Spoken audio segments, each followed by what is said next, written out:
Lucas 19, versículos de 1 a 10.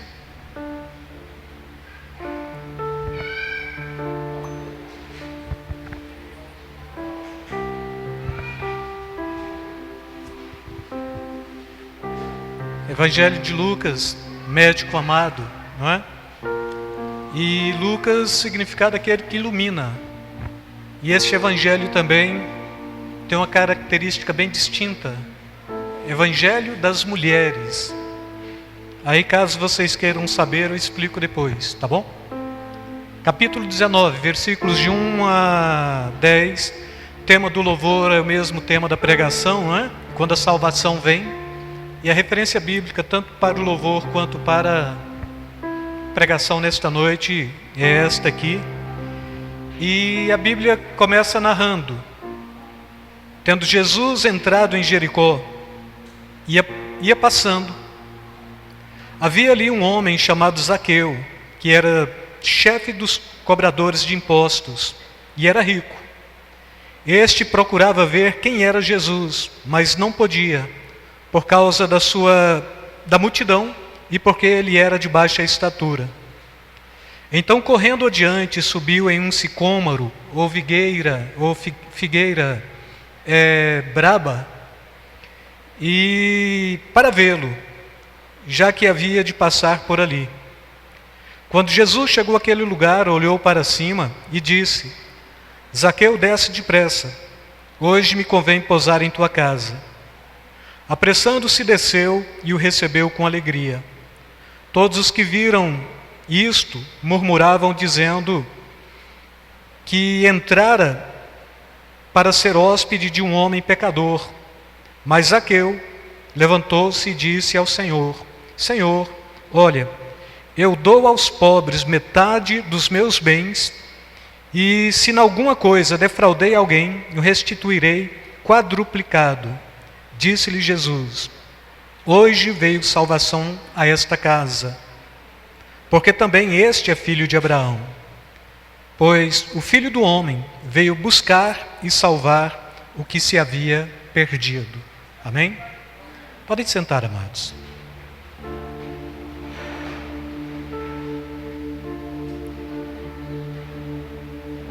Esta passagem de Lucas 19, bem como de Lucas 15, da ovelha perdida, na parábola, o conceito de que Jesus veio para buscar o que se havia perdido é o mesmo. E quando a gente para analisar esta proposta também hoje, a consciência do Evangelho é justamente a consciência de que Jesus veio para buscar aqueles que se haviam perdido. E quando a gente pega esta mensagem do Evangelho, irmãos, que busca e que salva o perdido, e que anda na contramão das pessoas, na contramão daqueles que costumam decidir sobre o que é o conceito moral e ético, ou imoral, ou ético e antiético, aqueles que trazem a compreensão de ser merecedor e desmerecedor do reino de Deus, a gente vai perceber que o Evangelho é justamente isto.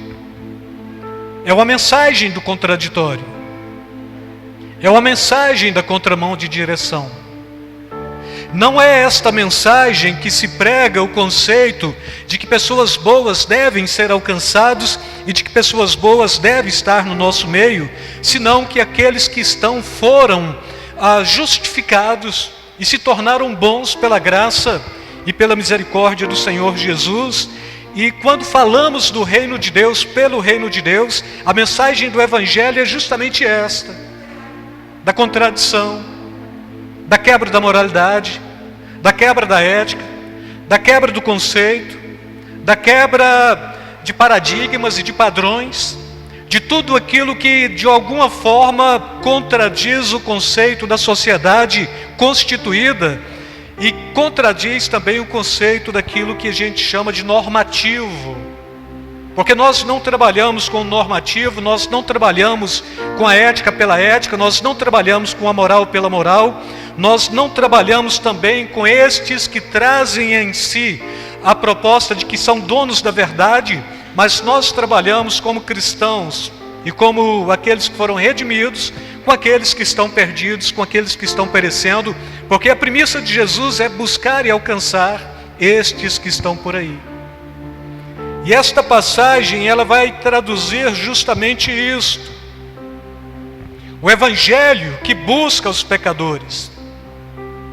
O evangelho que, em se buscando os pecadores, está buscando homens que não têm em si o conceito da ética e da moral, e mesmo o evangelho que não se porta de forma moralista ou imoral diante daqueles pelo qual está pregando a mensagem do evangelho, porque quando se fala de moral, é um conceito de homem, e Deus é maior do que conceitos de homem. Quando se fala de ética, está falando de juízo, de apreciação do bem e do mal.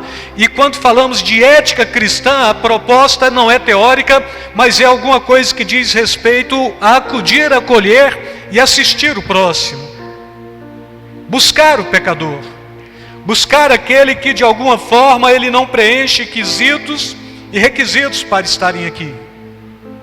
Os que estão aqui nesta noite, e que já foram remidos, e que já foram lavados pelo sangue de Jesus, e que já tiveram o conceito da santificação, da justificação, da regeneração, compreendem que o seu chamamento é justamente para estar lá fora. Não se enquadrar pelo bojo da religiosidade, porque o evangelho ele é contra a religião também.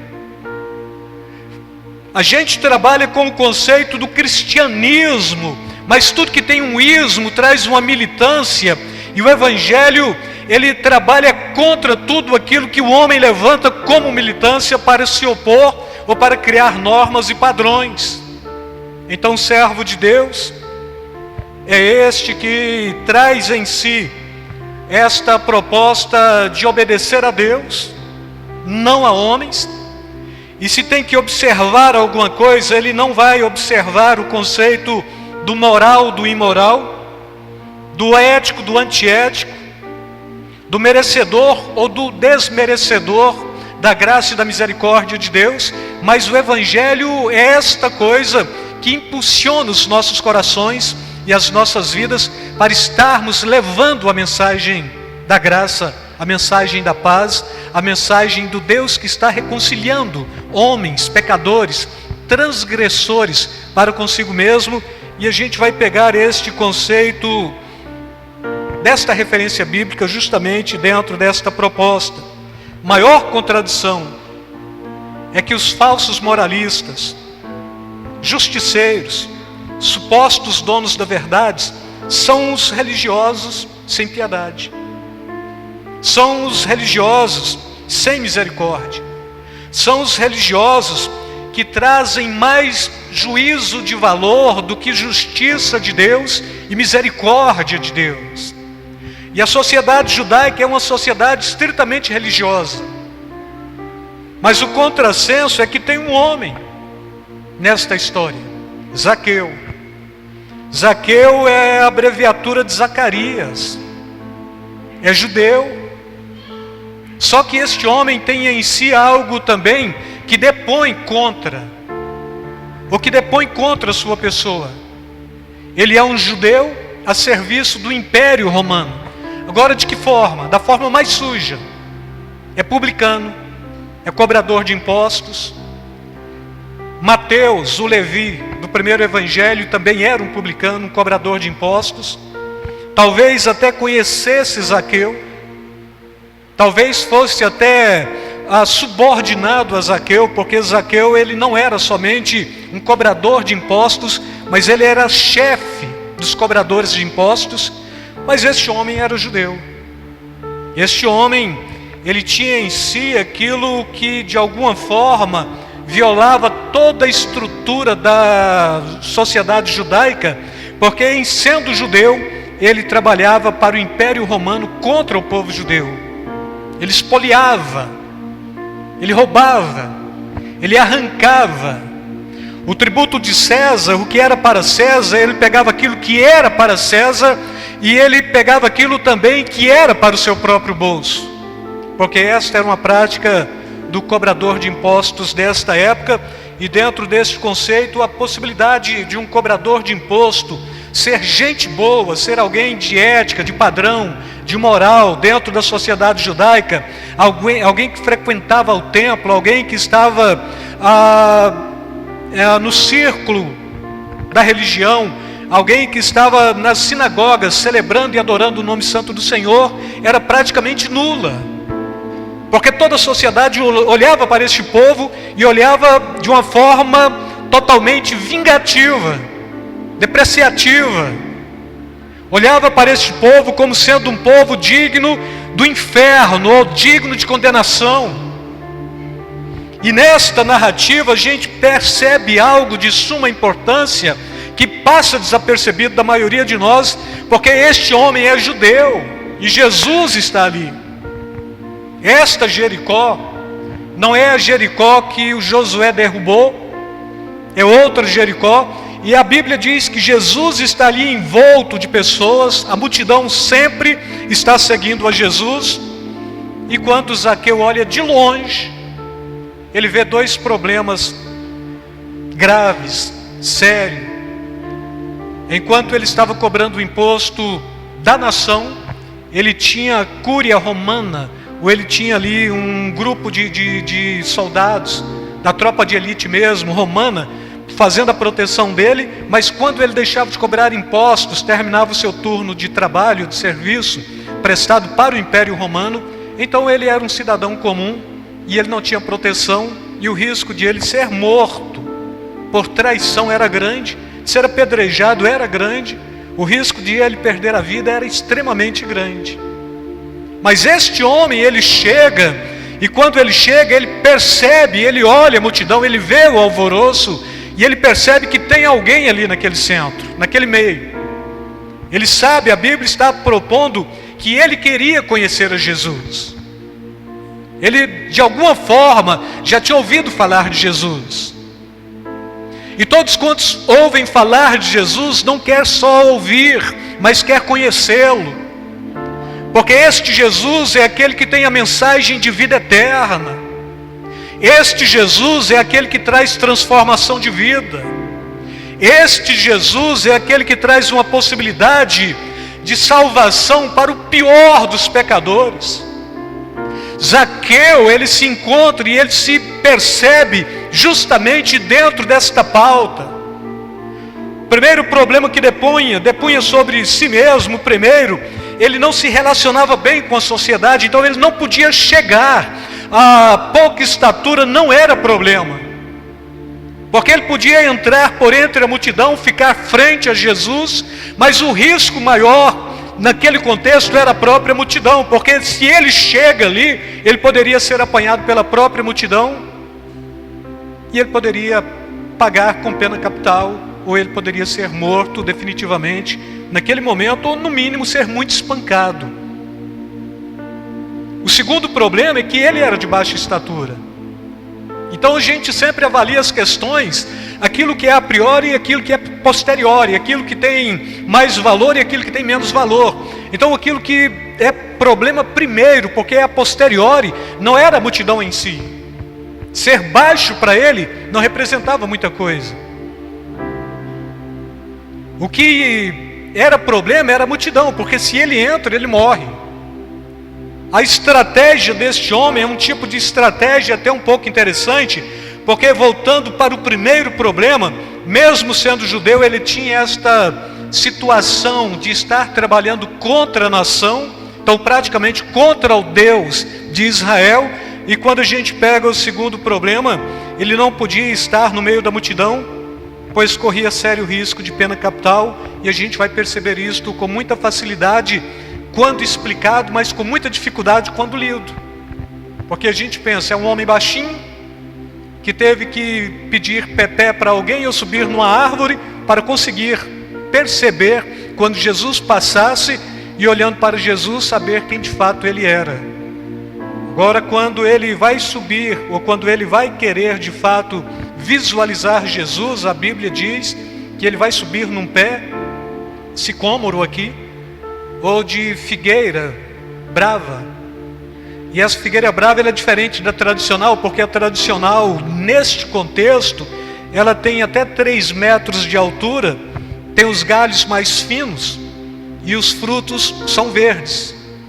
E a brava, ela tem de 20 a 40 metros de altura, ela tem um tronco muito grande, e ela tem folhas, muitas folhas que fecham e é coberta a qualquer possibilidade. Então subir numa figueira legítima mesmo, boa, não resolvia o problema dele, porque ele estava expondo a sua vida ainda. Mas subir numa figueira brava mesmo, ele estava trazendo uma proteção também, que a gente chama de camuflagem, ou seja, ele estava omitindo a visão dos outros em relação a si mesmo, ou ele estava escondendo daqueles que haviam de passar, para ele perceber Jesus ali no meio. Para vocês terem uma compreensão, a sicômoro ou oliveira brava ou figueira brava, ela é uma árvore que tem um diâmetro muito grande. Pode ser que 20 homens precisa para abraçar uma de 40 metros de altura. Então para ele é muito fácil. Agora ela tem raiz por todo o tronco, fica fácil subir e escalar. Com muita facilidade um homem sobe e fica ali desapercebido. E a gente fala, era novidade? Não, era uma tradição de Israel. Se alguém estava cansado da jornada e tinha que descansar debaixo do sol, ele fazia opção pela figueira brava. Ele podia subir, ele podia ficar descansando ali, sentado mesmo. Ela comportava isso, e a copa dela era muito grande, de forma que o sol não batia ali e trazia um frescor maior do que se estivesse debaixo dela ou em outro ambiente qualquer. E Zaqueu, que é o abreviativo de Zacarias mesmo, ele olha a possibilidade de poder subir ali, mas para se ocultar e para perceber. Ou seja, se ninguém me perceber aqui, eu passo desapercebido, vou conhecer quem é Jesus. Conhecendo quem é Jesus, eu vou matar a minha curiosidade. Conhecendo quem é Jesus, talvez esta aflição que eu trago na alma, essa crise existencial que eu trago na minha existência, pode ser totalmente resolvida. Olhando para Jesus, talvez o simples fato de olhar para Ele, algumas questões que eu trago na minha vida, do ponto de vista ético, moral, ou mesmo sociológico, porque a sociedade judaica, você vai trabalhar com estes 3 conceitos muito fortes, serão resolvidos em mim, na minha alma mesmo. Mas o que eu quero é olhar para Ele. O problema é que Jesus não se permite ser somente olhado. Ele quer relacionar.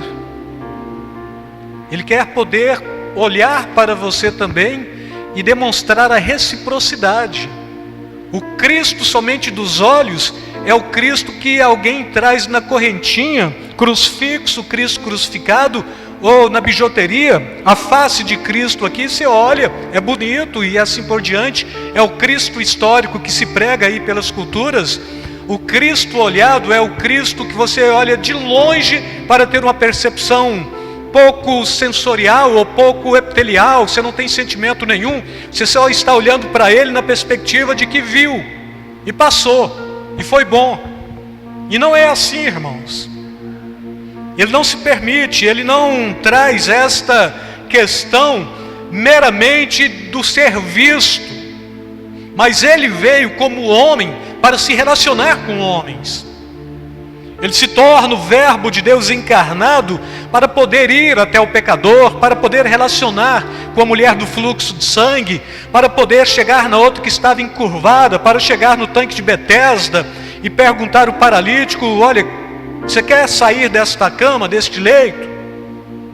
Então sempre ele tem uma pergunta: você quer ser curado? Você quer ver outra vez, enxergar?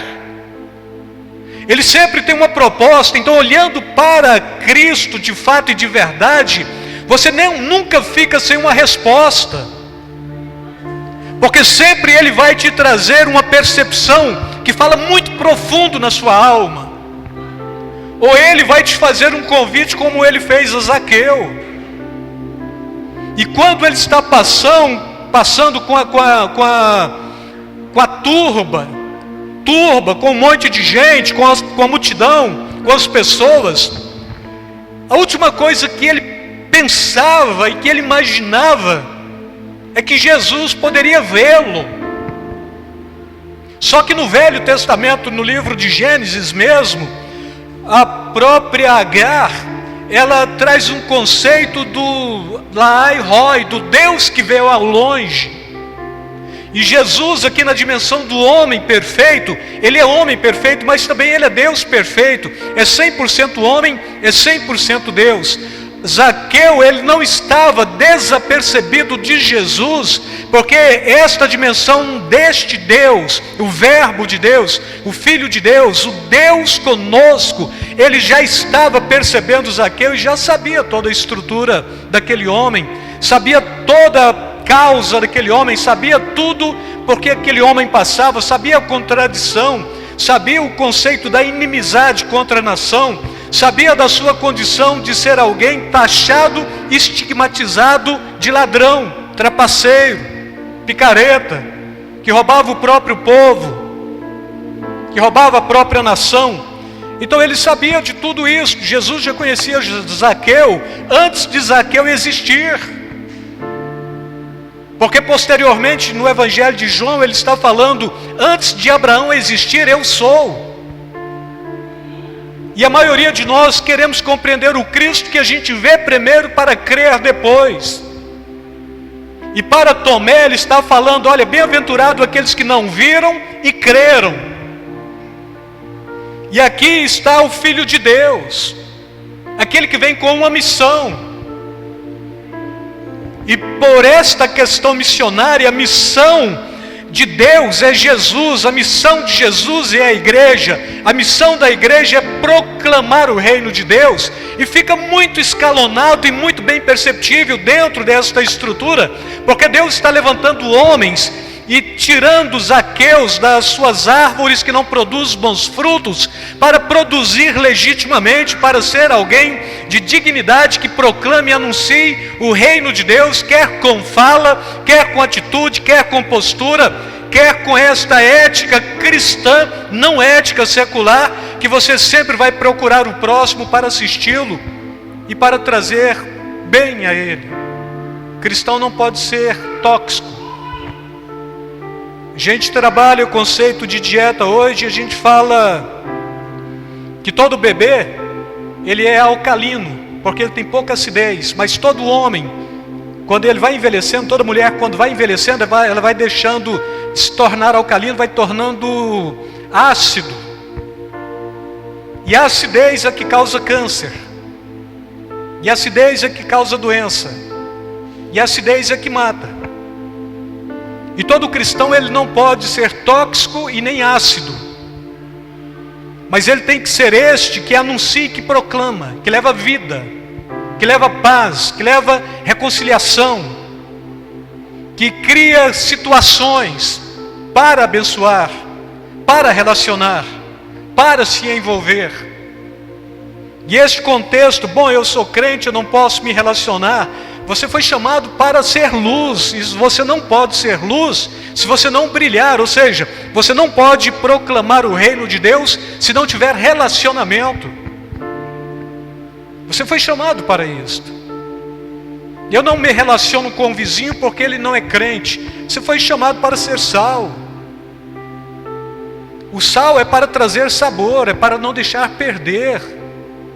Ainda falei aqui para vocês um tempo atrás, que quando Jesus está usando a parábola do sal, então este sal que ele está falando não é o sal que a gente conhece, mas é o sal que fazia-se um bocado de panos, e jogava em cima do mar morto a uma distância de 1 metro, 1,5 metro de distância, para que no processo da noite mesmo, na evaporação das águas, pudesse o sal ficar impregnado naquelas mantas, e posteriormente enrolava aquele sal, depois guardava aquele sal, ou acondicionava aquele sal dentro de uma vasilha, com todo cuidado, porque aquele sal com muita facilidade ele se tornava úmido.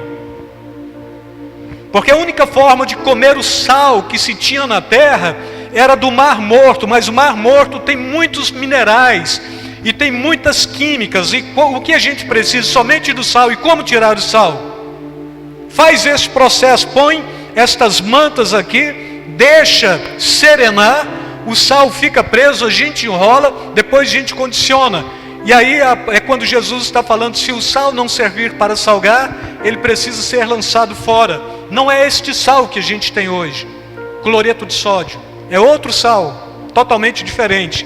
Mas aqui voltando para esta proposta, irmãos, para Zaqueu, qual era a solução? Subir, se ocultar, ficar longe. Quando Jesus passasse por baixo, ele olharia. A solução é improvisar. E quantos de nós estamos improvisando para tentar perceber a face de Deus? Somente de improviso. Improviso o tempo todo. Porque o que ele faz é improvisar. O que tem? Tem aí sicômoro, sobe, esconde. E se ele passa, você vê. E aí a gente improvisa, e dentro do nosso improviso, a gente quer que maximize um máximo potencial da glória de Deus, e a coisa não funciona assim. Porque Deus não improvisou. Jesus não foi um ato de improvisar. Jesus, ele é aquele que é o eternamente gerado e que se fez carne para habitar no meio de nós. Porque então a Bíblia já está falando que ele morreu por nós antes da fundação do mundo. E é este Jesus que está passando, e é este Zaqueu que está tentando improvisar, não é? Subir em uma árvore figueira brava. A diferença das duas figueiras já falei para vocês, não é? E com isto, a figueira mais encorpada, mais oculto, menos encorpado, mais revelado. Então, vai na brava porque você fica numa árvore que não tem bons frutos, mas você está escondido. E você consegue perceber e ver quando Jesus passar. Só que a coisa não funciona de improviso. Amém? Amém? Você está aqui hoje por improviso ou porque você planejou estar aqui?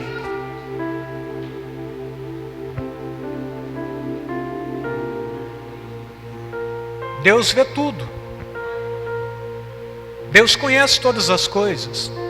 Jesus é Deus. Quem está passando por baixo desta figueira, nada lhe escapa aos olhos. Então passa, a gente olha e vê, não é? Pois não só o Filho de Deus, como também este próprio Filho de Deus é o próprio Deus. Ele está passando e ele é o Deus que tudo vê.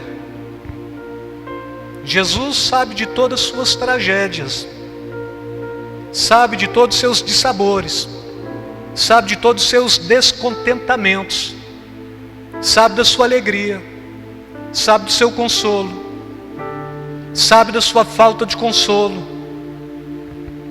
Ele conhece todas as coisas.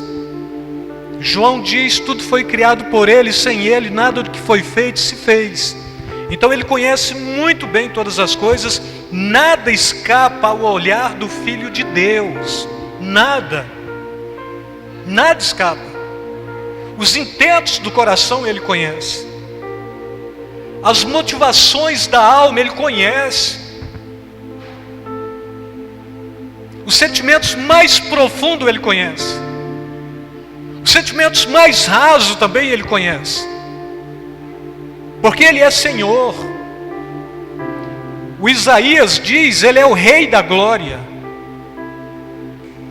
E neste contexto, irmãos, como fugir de alguém e como tentar só olhar para este que tudo vê?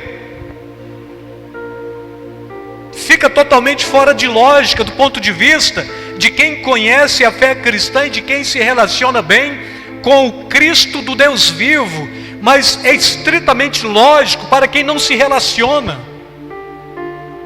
Porque eu vejo ele, resolve os meus problemas, e aí ele passa, eu vou embora, resolvido, olhando para ele é uma psicanálise, então já fiz ali uma terapia, já vou resolvidão para minha casa, chego ali, estou totalmente tranquilo, porque então me fez bem o olhar, é terapêutico. Mas Jesus não contenta com isto, e Ele não permite isto também. Ele a todos conhecem, a eficiência, a deficiência, e a todos chamam pelo nome. Isaías 43:1, chamei-te pelo nome, tu és meu. É uma declaração de Deus. E se este Deus, Ele é Deus trino, é Deus na pessoa do Pai, do Filho e do Espírito Santo, é uma declaração de Jesus.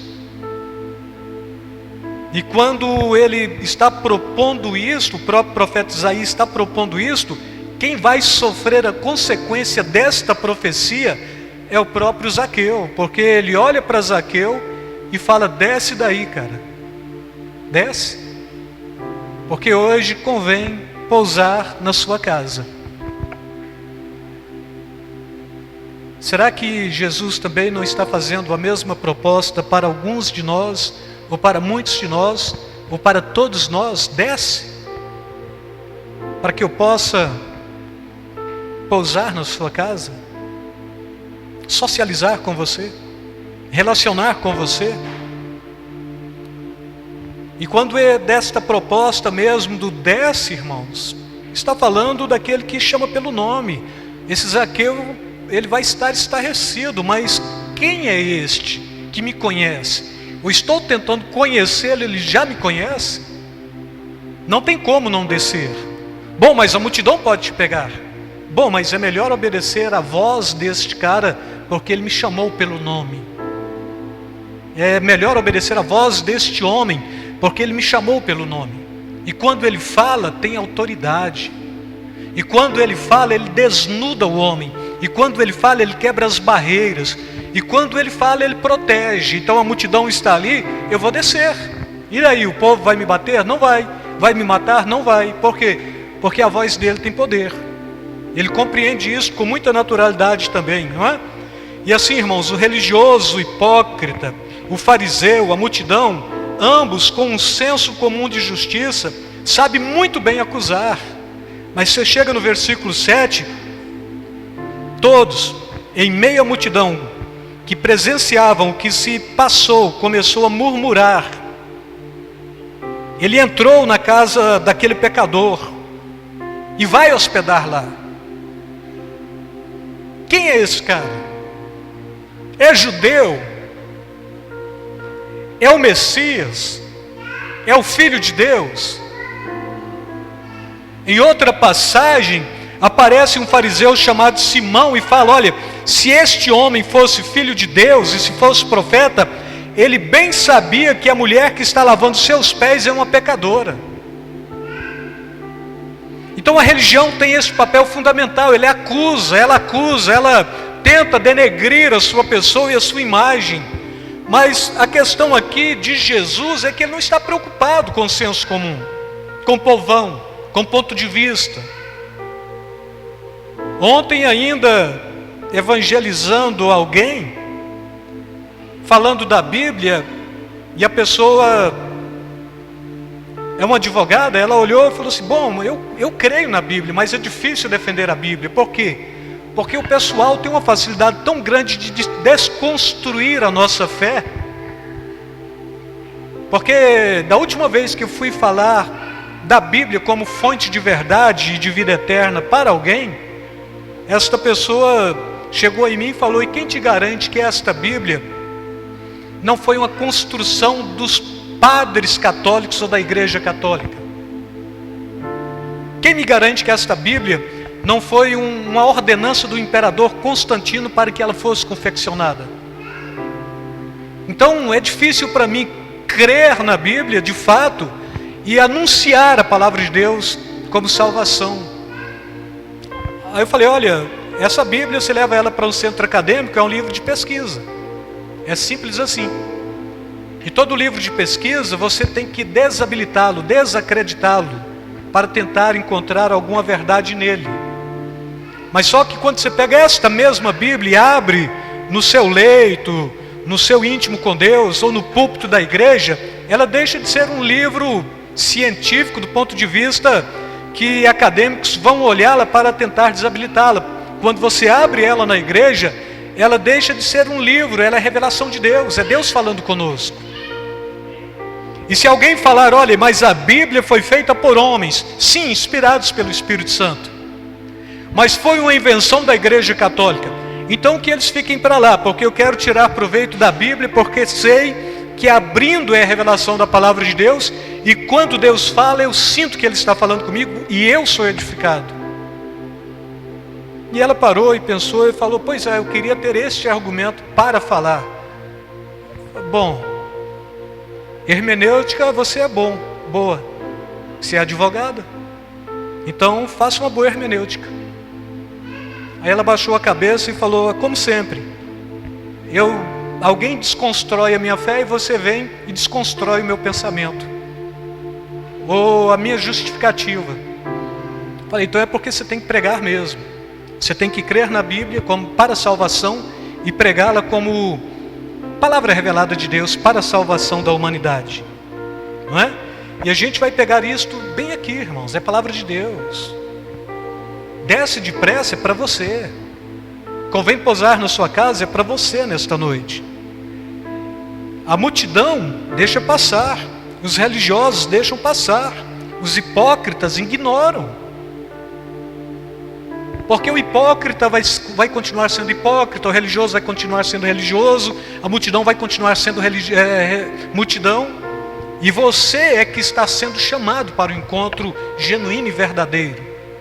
E neste contexto, para pousar, para hospedar, para estar na casa, Ele quer habitar em você. O Filho de Deus, na pessoa do Espírito Santo, quer habitar no seu coração. E aí Jesus, Ele está falando assim, todos quantos amarem a minha palavra, estes também serão amados do Pai. Então eu e o Pai viremos e faremos nele morada. Então cada cristão é um hóspede de Deus, é um tabernáculo santo. Cada cristão é morada de Deus. O Espírito Santo habita em você, é o que a Bíblia está falando. E quando a gente entra nessa de perceber e de tentar preocupar com o que o povo pensa, você sempre vai estar em paranoia, porque o povo sempre pensa contrário àqueles que de fato querem pensar acerca do Evangelho com muita legitimidade, com muita coerência e com muita postura e com muita santidade. Mas quando Deus fala, Ele desconstrói todos, e todos perdem a legalidade, e para aquele cuja palavra é direcionada, ela traz legalidade, e ela traz proteção, e ela traz amparo, e ela traz livramento, e a pessoa desce. E quando desce, desce porque sabe que é bom. E é bom relacionar com Jesus.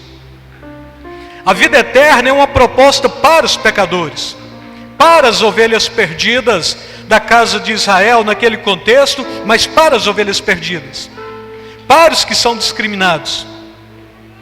E quanto a salvação vem junto com a mudança de atitude, ou seja, o que precisava ser alcançado naquele momento era o Zaqueu, era o pecador, era o inimigo da nação, era o contraditório, era o homem do contrassenso.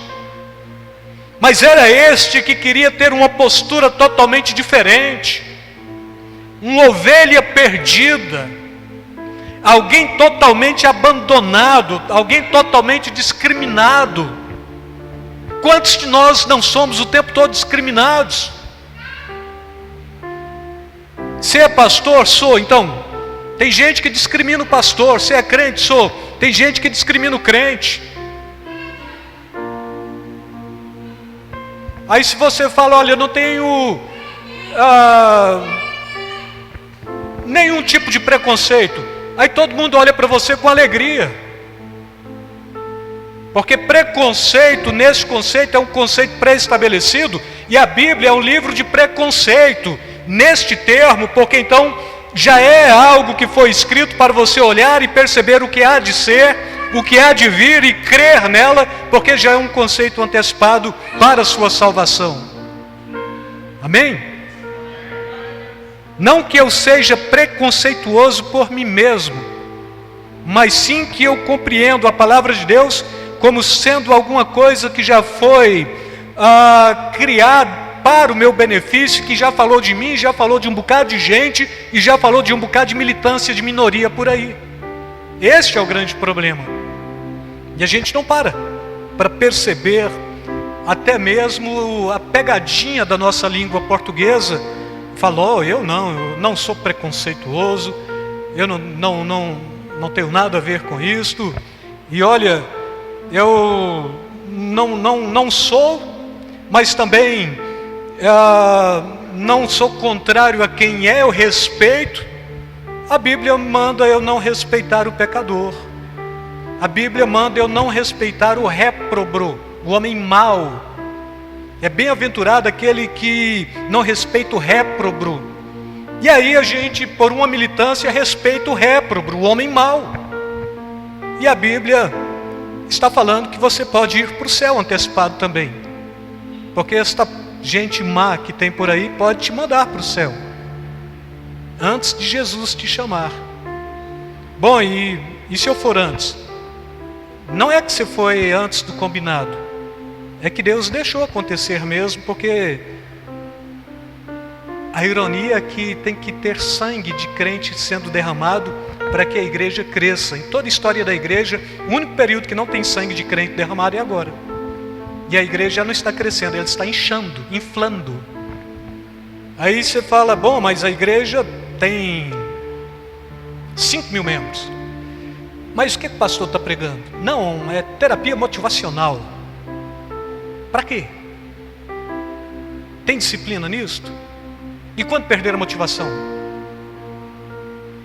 Então a gente tem que questionar estas coisas todas. E aí, aqui Zaqueu é alguém problemático mesmo, ele sabe que ele esconde. Jesus chama ele, quando chama um pecador, chama alguém que a sociedade discriminava, mas ele está chamando para a salvação. E quando ele chama, irmãos, aqueles que ouvem a voz do Mestre, eles já vêm com a mudança de atitude.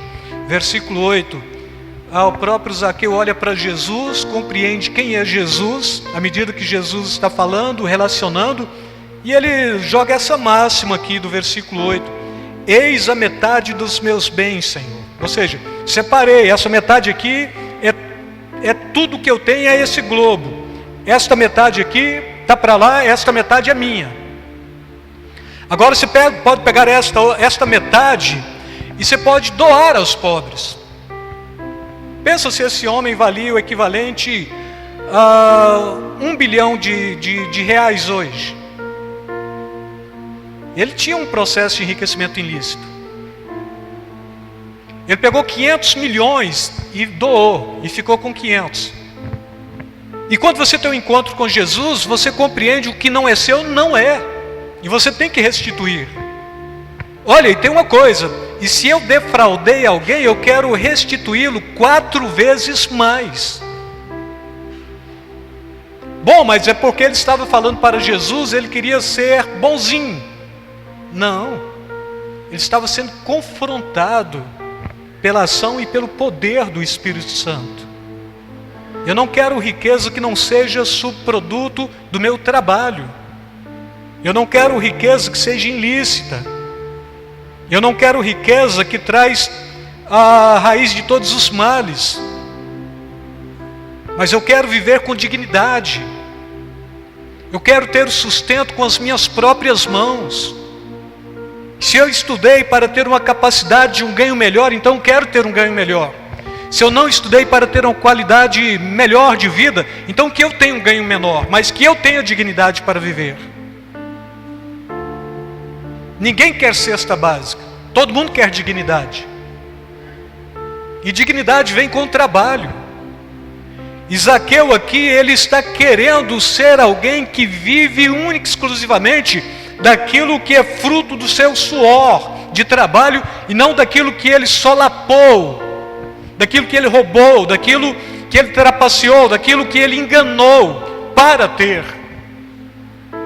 Porque quando Jesus conversa com você, Ele te desmascara também. Quando Ele está escrevendo no chão aqui, quando alguém falou, olha, a lei está escrito que se for apanhado no ato de adultério, tem que ser apedrejado. A Madalena foi apanhada, vamos apedrejar, mas o que tu tens a dizer? E ele começa a escrever. Praticamente ele está escrevendo que não matarás, não cobiçarás, não levantarás falso testemunho, lembra-te do sábado para te santificar, vê que o Senhor vosso Deus é o único Deus, não há outros deuses acima dele, e vai falando, e vai falando, e vai falando. De repente, quando ele olha, a multidão foi embora, porque à medida que estava olhando o que ele estava escrevendo, estava sendo enquadrado dentro de uma transgressão e de um pecado. Uma outra deixa também, é que ali alguém acusou, e se Jesus falasse, sim, a lei manda apedrejar, então lasca a pedra na mulher. Depois de apedrejá-la, aí o que acusou falou, pois é, eu estava blefando, menti.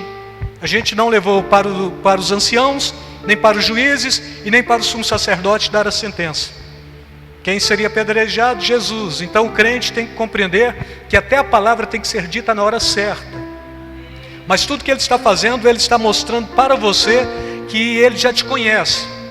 Ele está sabendo que metade do que é seu, nesse contexto do Zaqueu, então não quero jogar para vocês, foi produto de roubo, ilícito. E provavelmente, do meu ponto de vista, vem agora à mente que talvez esse Zaqueu soubesse aplicar bem na bolsa, na época. Bolsa de Jerusalém, bolsa de Roma, não é? Porque ele prometeu o que ele não tinha, 4 vezes mais.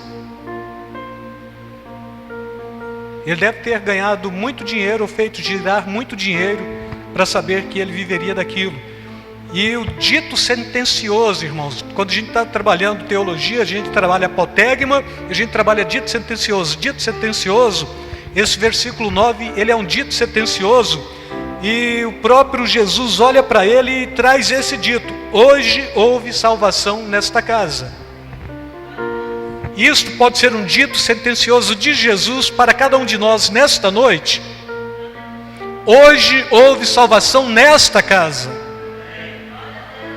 Pode. Então aponta o dedo para o irmão, acusa ele, faz assim, aponta mesmo. Agora lança este dito sentencioso, fala hoje, fala para ele, hoje houve salvação para esta casa. Aponta para outro e fala, hoje houve salvação para esta casa. É um dito sentencioso, mas é um ato profético também. Aponta o dedo para outra pessoa e fala, hoje houve salvação para esta casa. Aponta o dedo, porque a gente aponta para acusar, aponta para possibilitar uma mensagem de edificação e de salvação, um dito sentencioso, uma profecia. Aponta e acusa, você é salvo. Não acusa, você está condenado. Acusa, você é do Senhor. Você pertence ao Senhor, você foi gerado por Ele. Ele te confrontou, Ele te sacudiu, Ele tirou a sua farsa, Ele tirou todo o seu engano, Ele despiu você, Ele sabe quem é você. Ele sabe o que é seu e o que não é seu. Ele sabe todas as coisas, Ele conhece todas as coisas. Quando Jesus entra na casa de alguém, acontece salvação, libertação de tudo que o afasta de Deus e traz a possibilidade de se aproximar cada vez mais da comunhão genuína com Ele e de estar com Ele para sempre. Quantos de nós nos escandalizamos com as misericórdias de Deus? Porque as misericórdias de Deus, a Bíblia diz, são as causas de não sermos consumidos. Mas tem muito crente justiceiro, vingativo, sangue no olho, faca no dente, que está doido aí para tentar acusar, difamar e não aceita. E quando fala, olha, mas Deus usa de misericórdia, ele aponta e fala, Deus sim, eu não. Esse é o grande problema, porque se você não tem um encontro genuíno com Jesus, primeiro você não dá metade do que é seu, depois você não quer restituir ninguém, e depois de fato você não quer salvação, você quer é acusar. E acusa mesmo. Pega um crente carnal para você ver, só tem acusação. Fala bem do irmão, não, aquele cara é picareta, não, mas é bem, ele é mau, ele é bem, ele é prostituto, não, fala algo bom dele, ele é preguiçoso, não consegue falar, porque é carnal, mas tem um encontro genuíno com Jesus, tenta falar mal de um crente, você não fala, você não consegue, porque todas as vezes que um crente justificado e regenerado olha para outro cristão, ele está vendo a misericórdia, e se Deus é misericordioso e foi misericordioso para salvá-lo e regenerá-lo, ele não consegue olhar para o outro com olhar de condenação, e sempre há salvação. Zaqueu é visto como filho de Abraão, porque este também é filho de Abraão, o que para os judeus era escândalo. Esse cara não pode ser filho de Abraão. Aí Jesus vem e fala, ele é. Esse cara é cobrador de impostos, mas ele está restituindo. Amém, irmãos? Quem salva e abençoa aqueles a quem nós condenamos é Jesus. Então, não acuse e nem condene. Porque para o seu inferno, você pode mandar muitas pessoas, mas para o inferno que Deus criou, para o diabo e seus anjos, só Ele pode mandar. E quando você manda alguém para o seu próprio inferno, você é o que mais vai sofrer, porque esta pessoa vai estar o tempo todo queimando dentro de você. Entendem isto? Amém? Com esta expressão, Jesus acentuou que pertencer aos escolhidos de Deus não é obra humana. Então, Zaqueu não era subproduto da religião judaica e nem era obra da turba enfurecida que via ele como o pior dos pecadores por ser um cobrador de impostos, e caso ele chegasse próximo, ele poderia perder a vida, não é? Porque o Filho do Homem veio buscar e salvar até aquele que se havia perdido. É o que a Bíblia está falando. Unicamente Deus, em Cristo Jesus, purifica e santifica o seu povo. Desde que Jesus entrou na sua casa, na casa de Zaqueu, Zaqueu passou a viver da graça, da misericórdia. E a última coisa que vem quando você tem graça e misericórdia é o conceito do enriquecimento ilícito. Tem mudança de vida, tem mudança de postura, de atitude. E fechando esta mensagem, irmãos, ver Deus, ou olhar para Deus, é uma tentativa humana. Ser escolhido por Deus é uma condição divina. Amém? Então muitos de nós queremos ver, perceber Deus. É pura tentativa. E quando cai para Deus, Ele olha e escolhe. Te chamei pelo nome, te escolhi, você é meu. O sacrifício de Jesus te fez eleito. Não sou calvinista, mas você é eleito pelo sacrifício do Cordeiro mesmo, do Filho de Deus. E nós estamos aqui nesta noite, nesta premissa de que, assim como Zaqueu, cada um de nós tem a possibilidade de ser confrontado por Ele, desmascarado por Ele, mas sobretudo abençoado e com a mudança de vida totalmente perfeita para a vida eterna em Cristo Jesus, porque até este também é filho de Abraão. Amém? Até este é filho de Abraão, até esta é filho de Abraão. Todos são filhos de Abraão. Todos quantos são filhos da fé são filhos de Abraão. Paulo está cantando a pedra aqui para todos nós, e nós estamos aqui nesta noite como filhos, para celebrar e para adorar o nome santo do Senhor. Amém?